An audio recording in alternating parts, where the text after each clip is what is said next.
Hi hello welcome to one day family రుచులకి స్వాగతం సుస్వాగతం. ఈరోజు మన రెసిపీ వచ్చేసి జంతికల కర్రీ.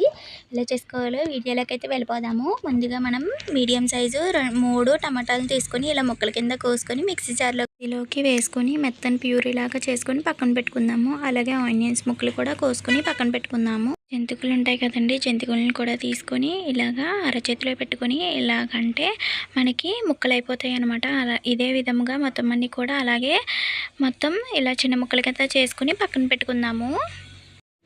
ఇప్పుడు అసలైన ప్రాసెస్లోకి అయితే వెళ్ళిపోదాము. బ్యాండీలోకి కొద్దిగా ఆయిల్ వేసుకొని మనకి ఆయిల్ అనేది వీటెక్కిన తర్వాత ఇప్పుడు ఇందులోకి మినపప్పు, ఆవాలు, జీలకర్ర, ఎండుమిర్చి వేసుకోవాలి. అలాగే పచ్చిమిర్చిని కూడా యాడ్ చేసుకోవాలి. ఇలా యాడ్ చేసుకొని బాగా వేగించుకోవాలి. ఇందులోకి 3 రమ్మల కరివేపాకుని కూడా వేసుకుందాము. ఇలా చిటపట్లాడిన తర్వాత ఇప్పుడు ఇందులోకి ముందుగా చాప్ చేసుకున్న ఆనియన్స్ ముక్కలు కూడా ఇలా వేసుకుని బాగా వేగించుకుందాము. మగ్గేలాగా వేగించుకుందాము. చూసారా, ఇందడి మీద మనకి మగ్గాయి అనమాట ఆనియన్స్. ఇప్పుడు ఇందులోకి మనం ప్యూరీ చేసుకున్న టమాటా ప్యూరీని వేసేసుకుందాము. ఈ టమాటా ప్యూరీని కూడా మనం నూనెలో బాగా కొద్దిసేపు వేగించుకున్న తర్వాత ఇందులోకి జీరా పౌడర్ని వేసుకుందాము. అలాగే ఇందులోకి గరం మసాలాను కూడా యాడ్ చేసుకుందాము. అలాగే కొరియాండర్ పౌడర్, ధనియాల పొడిని కూడా యాడ్ చేసుకుందాము. అలాగే ఇందులోకి అల్లం వెల్లుల్లి పేస్ట్ ఉంటుంది కదా ప్యాకెట్, అది 5 రూపాయలది నేను వేసేసానండి. ఈ ప్యాకెట్ అంతాను చాలా బాగుంటుంది అనమాట ఫుల్గా వేసుకోవడంతో. ఇక్కడ నేను మసాలాలతో చేస్తున్నాను కాబట్టి అల్లం వెల్లుల్లి పేస్ట్ మొత్తం పడుతుంది. ఇలా పచ్చివాసన పోయేదాకా లో ఫ్లేమ్లో 10 మినిట్స్ అలాగా లో ఫ్లేమ్లో కుక్ చేసుకోవాలి. మంట హై ఫ్లేమ్లో అస్సలు పెట్టకండి, మాడిపోయే ఛాన్సెస్ ఉంటాయి. అలాగే ఇందులోకి తగినంత వాటర్ అయితే పోసుకుందాము.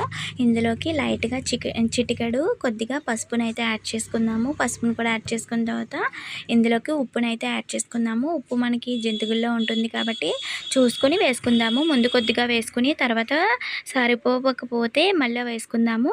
అలాగే ఇందులోకి కారాన్ని కూడా యాడ్ చేసుకుందాము. మీకు కారానికి తగ్గట్టుగా మనం ఆల్రెడీ ఎండుమిర్చి, పచ్చిమిర్చి వేసాం కాబట్టి చూసుకొని వేసుకుందాము.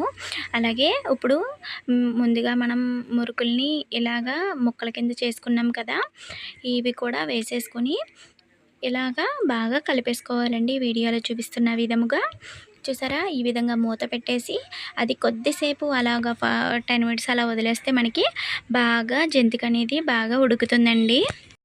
ఇప్పుడు ఒకసారి ఇదంతా కూడా కింద నుంచి పైకి బాగా కలుపుకుందాము. ఈ విధంగా కలుపుకొని చక్కగా సర్వింగ్ బౌల్లోకి సర్వ్ చేసేసుకోవడమే. ఈ రెసిపీ మీకు నచ్చినట్లయితే ఒక లైక్ చేయండి, షేర్ చేయండి, నా ఛానల్ని సబ్స్క్రైబ్ చేసుకోండి.